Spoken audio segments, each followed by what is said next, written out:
Hey, good morning, Choice Residential. Hope your day's off to a great start.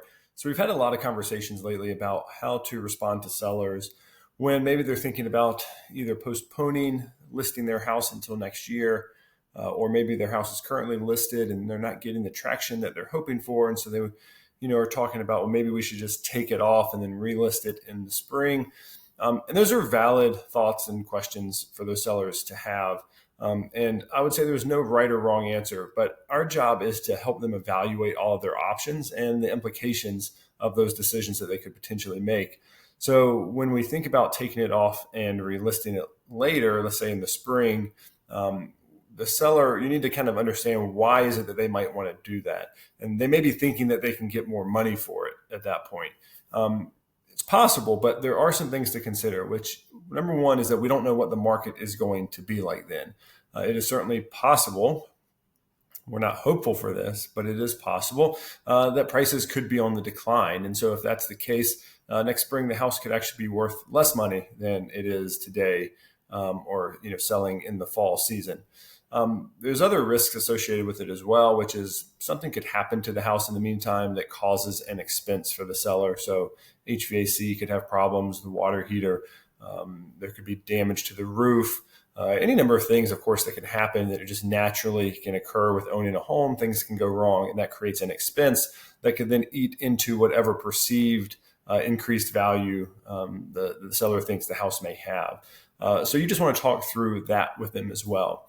But another kind of more slightly abstract concept here to think about is the time value of money for the equity that they have in the house. So the seller may be thinking, well, the house may appreciate some between now and next spring. I may be able to sell it at a higher price. But of course, there are expenses that go along with that. So even if they don't have a mortgage, in fact, if they don't have a mortgage, it makes this math really easy. But there are still expenses that go along with it. So if they do have a mortgage, what are the interest payments that they're making along the way, as well as taxes and insurance, utilities, HOA, all of the actual costs that are associated with it. But let's say, for example, they in fact didn't have a mortgage. So they don't have a mortgage payment. They are still paying utilities, HOA, taxes, and insurance. But also, if they were to sell the house today, they can take that equity and put it into some type of investment vehicle. So let's say they could sell the house for $500,000. And for simplicity's sake, let's say they walked away with $500,000. They can go put that into a high yield savings account earning 4% interest. And that money will be earning 4% interest between now and, let's say, next March when they were going to list the house.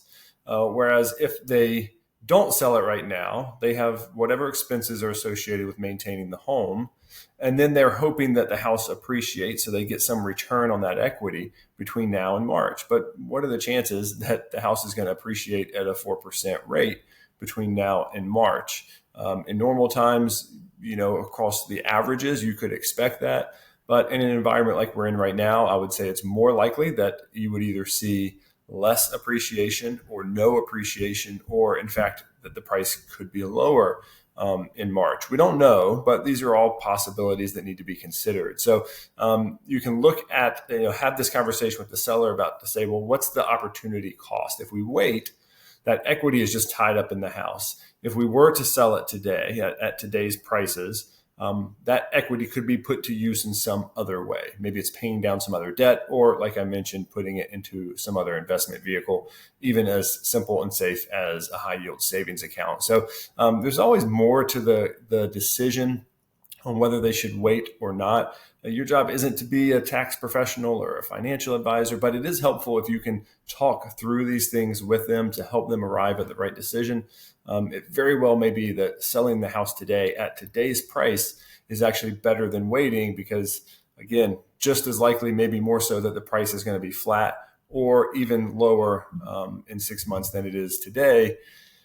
If that happens, you just took on a lot of risk for a pretty low upside if we're hoping for a couple of percentage point increase in home values between now and then. So hopefully that helps you kind of wrap your head around it. Watch this video multiple times, role play with yourself or with a partner, the scripts, and kind of talking through that with a seller who is thinking about or wanting to discuss taking their house off the market or postponing their listing until sometime into next year. So hopefully this conversation was helpful for you. If you ever have other questions, please don't hesitate to reach out. We're always happy to help you figure out how to have meaningful conversations with your clients. So until next time, take care.